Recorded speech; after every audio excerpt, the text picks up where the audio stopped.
Oke, selamat siang teman-teman semuanya. Hari ini kita mau update ada sebuah proyek baru di Semarang yang cukup unik dan saya sangat senang sekali karena memang terus terang kalau kita Blaze Group ini, mungkin beberapa teman-teman dan koi lover dan Blaze people tahu kita sangat kuat sekali di karakter kolam-kolam yang tema-tema natural.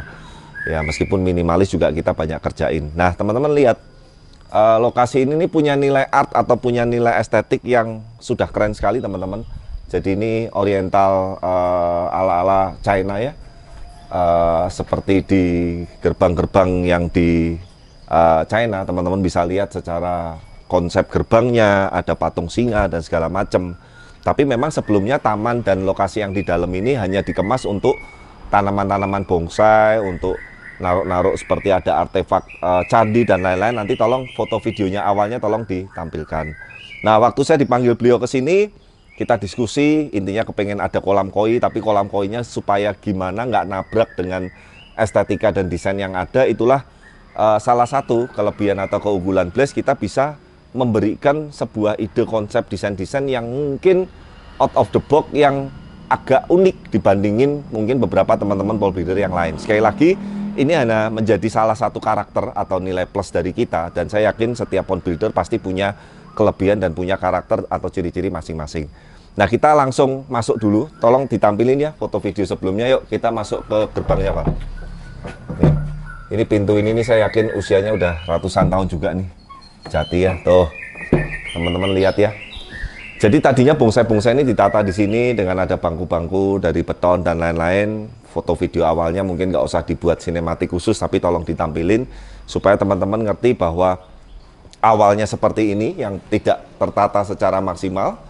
Setelah ini kita akan bikin kolam koi natural yang epic, yang keren sekali, yang nantinya juga akan mendukung suasana di sini ini supaya ibaratnya bisa nyambung atau bisa ngeblend.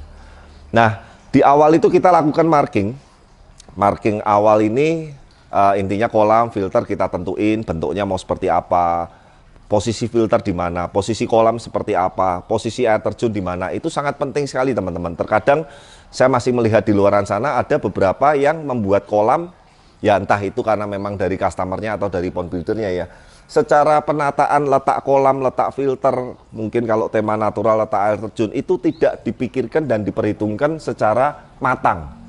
Ya akhirnya maaf kesannya jadi agak norak, agak kasar ya, karena sekali lagi sangat beda sekali kalau dikonsep dengan benar dan maksimal atau dengan sekedar langsung jalan atau buat.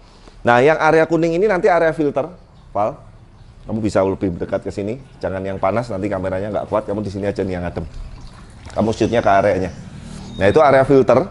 Jadi filter ini nanti seperti biasa dengan standar spek premium baik secara media, equipment dan lain-lain. Dan tujuan utamanya dari filter ini adalah membuat habitat ekosistemnya yang ada di kolam baru ini bening plus sehat ya. Sekali lagi bukan hanya bening, bukan hanya sehat, tapi bening plus sehat. Dan maintainnya itu juga yang easy atau yang mudah, seperti itu. Nah, terus kemudian yang area merah, itu namanya marking line untuk area kolam. Jadi kolamnya juga kita bentuk seperti ada kelokan-kelokan supaya tidak kaku ya. Supaya nanti pasangan batunya itu bisa senatural, bisa se-smooth mungkin. Nah, yang di bagian monumen yang masih ada itu nanti kita bongkar, itu nanti air terjun pendek. Air terjunnya jangan terlalu tinggi-tinggi karena ini areanya sekali lagi tidak terlalu besar. Nah, nanti yang area belakang yang sekarang masih berantakan, kursi, meja, ada guci dan lain-lain, itu nanti kita tata ulang. Beberapa guci-guci yang memang masih estetik dan bisa ngeblend, patung-patung kita pakai, kita bersihin, nanti intinya hasil finalnya saya jamin top seperti itu. Nah, sedikit edukasi Val, kamu lihat lebar yang sekarang ini sudah lebar 2,5 Val. Nah, tadinya customer tuh rencananya lebarnya cuma 1,6. Nah, sekali lagi buat teman-teman yang mungkin nanti mau bikin dengan Blaze ataupun dengan pond builder lain, saran saya memang jangan bikin kolam koi itu yang dalam artian yang profesional ya. Kalau cuma sekedar kolam koi, kolam-kolaman segala macam ya terserah lah, mau lebar 1 meter pun ya monggo gitu loh. Tapi saya selalu bilang lebar kolam koi itu idealnya di atas 2 meter. 2,5, 3 itu ideal sekali. Bahkan minggu kemarin ada beberapa customer, tapi memang baru nanya-nanya dulu ya. Sudah terlanjur bikin kolam lebarnya cuma 80 cm, lebarnya cuma 1 meter. Nyesel teman-teman, nyesel banget. Akhirnya kalau saya saranin ya memang harus dibongkar, harus dilebarin gitu loh. Karena koi itu yang kita bilang mau untuk sebetulnya mau koi yang biasa-biasa, premium, apalagi yang sampai untuk kualitas show, memang lebar kolam tuh minimal harus 2 meter seperti itu. Nah, seperti apa sih konsep yang akan kita tampilkan, desain yang kita tampilkan, sketch awal desainnya, denah plan awalnya. Kita sebelum masuk ke edukasi selanjutnya, kita saksikan dulu melalui video berikut ini.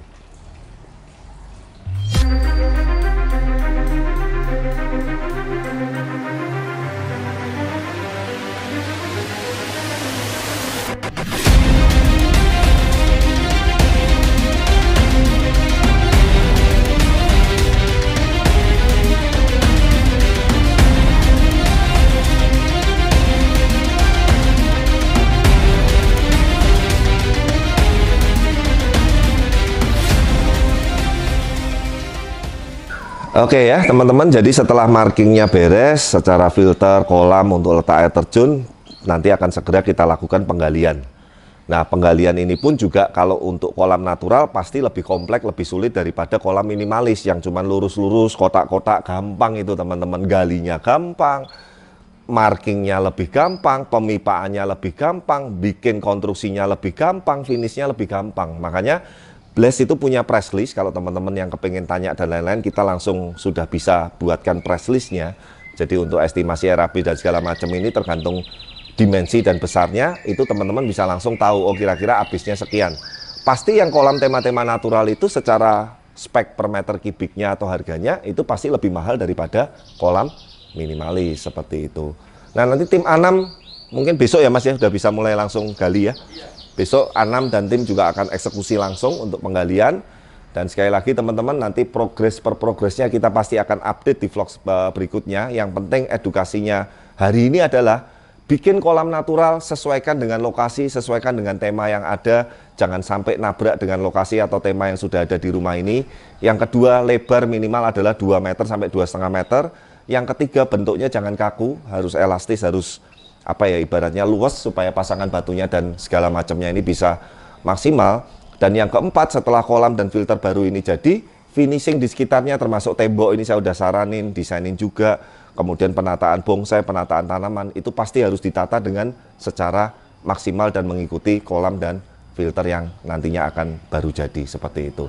Nah teman-teman jangan lupa, bagi yang tertarik dan kepengen untuk membuatan kolam, aviari, megatank, kolam renang, minimalis, natural, teman-teman bisa langsung kontak di bawah ini. Dan jangan lupa dukung terus channel kami, like, comment, subscribe, dan see you di video-video berikutnya. Bye-bye.